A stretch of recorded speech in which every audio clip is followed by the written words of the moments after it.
It's mucking the under a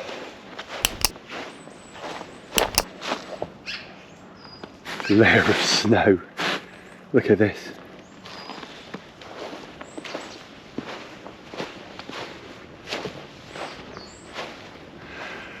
There'll be no sanding or varnishing for a few days, I think. So we'll turn to the inside and do some projects inside today.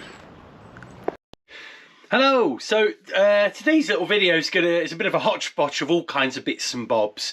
I'm going to start off with showing you this. Some of you may recognise this. It's a really old torch or lantern that IKEA used to sell. And you can't get them anymore. I haven't been able to get them for years. But actually they were amazing. And I used to take them to festivals and camping. It may not switch on, but there you go. It switches on. And it's got a solar panel. And I've had them years and they didn't work. So I opened them up.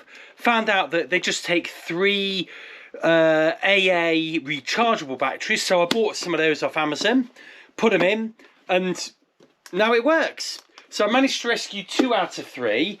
I reckon this would be a really good torch, just to be an all-round torch for the boat. So yeah, you know, if I can't, I might be able to find something smaller, I don't know. But, you know, they're really good torches. I used to really get a lot of use out of those.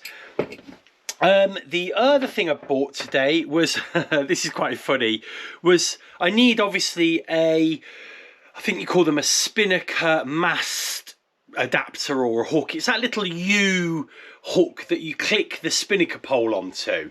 And I bought 2 off eBay for like under a £5. But the only problem is when I got them, they were like dinky tiny. I didn't realise how tiny they were. So you know what? These will make for actually these will make really good little things to put maybe a tent roof line on to sling a tent over on the boat. So I'm sure I'll use them, but you win some, you lose some on eBay sometimes, but there we go. The other thing I've been doing is 3D printing again. And I, in my last video about how I'm going to pump up my pack raft, I wanted to use this and I couldn't really work out why this little gigapump thing will pump up my double mattress when I go camping with ease, actually, but it was struggling to pump up the pack raft. Well, one issue I think with this was that the air just wasn't, it didn't have the right adapter. The air just was not going into the pack raft. So what I've done, I've actually adapted, I 3D printed a little adapter to pump up my mattress because I lost the adapter for that. But what I've done on this one, I mean, you may or may not be able to tell in the end there, I've actually designed the Schrader valve screw. Now, this is the little adapter that goes in, I think they're called Boston valve, that will go into the boat. And it's got a Schrader valve on the top. Now, what I'm going to do is screw that onto there. And now this may give this the chance to work. You can definitely feel air going through it.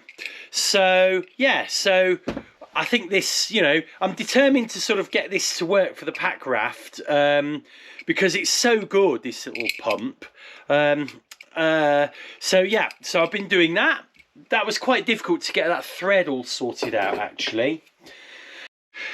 The other thing I've been having a good old think about, or I've made progress on this week, is, well, 2 things really. I've actually gone and for Christmas I actually bought a lifelong thing that I've wanted for years and years and years, and that's a table saw. It's only a cheap one, and we ordered it after Christmas because we didn't want it to get all, you know, become part of the Christmas rush and get lost in all the postal strikes. But that's going to allow me to not only cut sheets out, so for my battery box over there, I'm going to be able to now cut sheets of plywood out really accurately. But it's also going to allow me to cut these poles really down the middle. So, you know, before it was so hard to not have a bit of an angle, and then if you get an angle on these, when they come together, they end up sort of, you know, going more like that, and as you're winding them up, they're kind of going like this, and ultimately what happens is they crack because the screws are not in right. Well, let me just find it. These have been now cut with my new table saw, and it just goes through them like butter, and you'll see they are bang straight. So I've got the confidence now to go and get my poles and chop them in half and do what I need to do with them. I've also gone and bought a little bit more of that 28mm pine pole length, so I can actually do all my pole cutting and do little projects on the pole attachments, and that'll come in a video soon. But I just wanted to let you know that, you know, we're making progress on that. The second thing that I use these little sort of lovely screw adapters for was going to be so I can attach the autopilot into here. Now, I've been looking at the power and the pressures that autopilot will use, and actually, you know, this, you know, I could pull that because it's got such a small area of where it rests. I could probably rip that out if I tried, and I was worried that, you know, I'm worried that under load maybe the tiller pilot would do the same, or it might just snap the wood up here. So my first thought was to get a piece of pole, and then maybe we could epoxy and fiberglass it to help it. But then I found an unused item in my tool shed, a disc cutter, and this is a, let's have a look, 86mm disc cutter. Now, what I thought was I could get I've got loads of this sort of rough ends of plywood, and what I thought was I could cut a load of these little discs that would be, I don't know what this is, 25mm or 20mm. I could cut, say, 4 or 5 of these discs, and then what we can do, go to the boat this week, work out how high they would be, and then I'm going to glue those discs together, epoxy them, whatever they do, and it will be those big fat discs that would probably look something like that, that when we need the tiller pilot, we would go in, screw that into the screw hole. This would be on the deck of the boat now, plated from behind, and we would put that in, and now the pressure to move that, because it's such a wide circle. Oh, I've got to be careful. That's brand new kind of, it's never been used, this. Those are quite sharp, but it won't rock, and it will be much stronger. So I'm gonna do that, and that will come in another video. Just looking at the main mast, is definitely dried off, but there are still some little areas where, like, you can see there's water in behind there.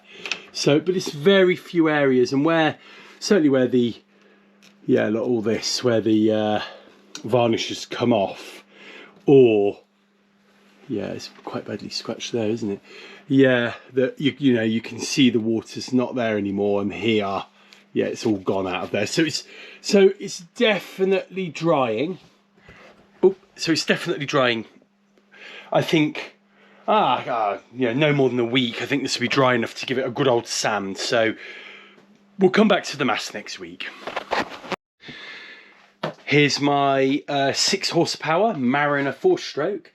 There was money in the budget, so this is one of those rare things actually that I paid for brand new and got for the boat. The boat didn't come with an engine, but obviously the price reflected that, and more, to be honest with you. So there's loads of money in the budget to get a really good engine, and this is the one that a lot of the Drascomeb guys actually recommended. A few reasons. Obviously it's a Mariner, very well known. You can get these things serviced anywhere. Resale value, you know, you can get rid of one of these really easily as well. I think it's the long shaft. And it's got the I think it's called Sail Pro propeller. So there's two propellers. One's designed for getting onto plane and whizzing the thing along. This one is designed for not being so fast, but giving it's almost like giving the boat a bit of torque, so it'll attain its 6 knot. You know, it'll push the boat along at 6 knots regardless of, you know, what it's facing. And that's what you want in this boat. It should actually, in decent conditions, push the boat along at hull speed, you know, between 1/3 to half power. So that's brilliant. Comes with a nice lock there, so you can stop it spinning, which is good for when you're using the boat's tiller. Here's the mechanism to bring it up and down. I can't do that at the moment because I've locked it up and I can't get it out of the way of the garage door. It's a 6 horsepower. 5 horsepower is good enough for the Lugger, but 6 horsepower is recommended. And then it's got this really good forward reverse gear and you know, forward and reverse gear stick on the front, which is nice. There's the choke. So I've just ran the other side of the engine now. The other reason I like this engine is even with the tiller arm down, it will clear the mizzen mast.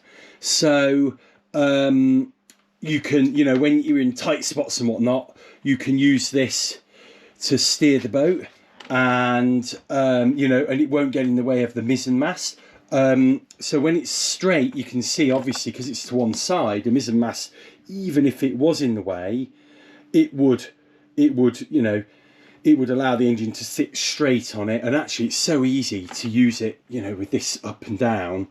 You know, that's brilliant, you know, so it's really versatile. It's perfect for the Lugger. And the last thing I've got to mention is I've got it with the little the electric output. It's not brilliant. I think it's like a 5 amp 12 volt output.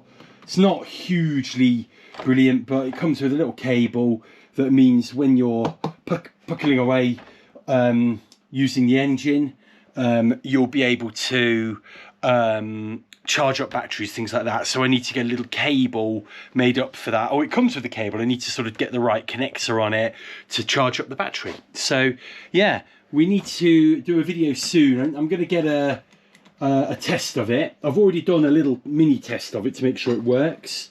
But we need to actually get this. We need to get a few miles on it, because I think it has to be serviced after about 30 miles. So I've got the service kit and I'll do that myself, but it'd be nice to be able to actually potter about with the engine. Now, I've just realised I've just shown you the wrong thing there. That is the fuel line, isn't it?